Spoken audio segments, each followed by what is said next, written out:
महोदय, निःसंदेह ही आज भी हम भले ही कई मुश्किलों का सामना कर रहे हों, फिर भी हम 1991 के उन दिनों जैसी स्थिति में नहीं हैं। एक राष्ट्र के रूप में हमने काफ़ी भरपाई कर ली है और हम आगे बढ़ने के लिए तैयार हैं। श्री राव के नेतृत्व के बिना यह संभव नहीं था। अब यह अटकल लगाना व्यर्थ और मूर्खतापूर्ण भी है कि कोई और नेता होता तो क्या कुछ ज़्यादा और बेहतर किया जा सकता था या नहीं। तथ्य यह है कि वही नेता थे जिनके कारण हम एक ऐसी स्थिति तक पहुँच गए हैं जो देश और उसकी तरक्की के लिए निरापद है। हम जिस अवधि से गुजरे हैं वह बहुत मुश्किल और हलचलपूर्ण थी। सोवियत संघ के पतन और विघटन से हमारी जो कुछ भी अंतर्राष्ट्रीय स्थिति थी उसका आधार ही खत्म हो गया। ऐसा लगता है कि हमारे देश में कुछ लोग इस घटना का पूरा मतलब नहीं समझ पाए हैं। बेशक यह कम्युनिस्टों और आधुनिक समाजवाद के अन्य समर्थकों के लिए बेहद चिंता का विषय था।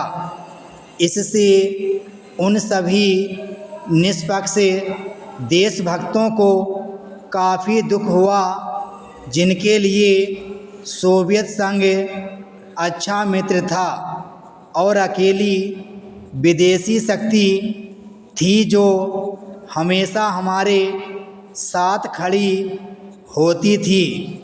उससे हमें काफ़ी नैतिक और भौतिक समर्थन भी मिला था। हमारे देश में सोवियत संघ के तमाम मित्रों में भी सभी लोग यह नहीं समझ पा रहे हैं कि आर्थिक, वैज्ञानिक और प्रौद्योगिकी के हिसाब से इसका क्या मतलब था और है। जब हमें सख्त ज़रूरत थी तो कोई ऐसा नहीं था जिसकी ओर हम देखते। घबराने और अपने देश को दिवालिया राष्ट्र घोषित करने के बजाय प्रधानमंत्री ने मुश्किलों का डटकर मुकाबला किया। हमें इस संकट से निकालने की व्यवस्था की और साहस के साथ देश को एक नए आर्थिक रास्ते पर अग्रसर किया। पैरा कांग्रेस ने अपने चुनाव घोषणा पत्र में इसकी मोटी रूपरेखा न बना ली होती तो बेशक यह संभव न हो पाता। इस घोषणा पत्र के मुख्य निर्माता स्वयं राजीव गांधी थे और इसे तैयार करने में श्री राव उनके मुख्य सहायक थे। देश को संकट से उबारने और नए आर्थिक रास्ते पर ले जाने में बेशक मनमोहन सिंह की देशभक्ति, विद्वता और ख्याति विवरण महत्वपूर्ण कारण थे। नई आर्थिक नीति जनता के हित में नहीं है। इस काल्पनिक तथ्य को लेकर काफ़ी हंगामा मचाया जा रहा है। इसके उलट अगर उसे अपेक्षित ढंग से लागू नहीं किया जा रहा है तो इसकी वजह यह है कि जनता के नाम पर हर तरह की आंशिक और कॉरपोरेट मांगें पूरी की जा रही हैं। प्रधानमंत्री ने 2 महत्वपूर्ण तरीकों से नई आर्थिक नीतियां बनाने में अपना योगदान दिया है।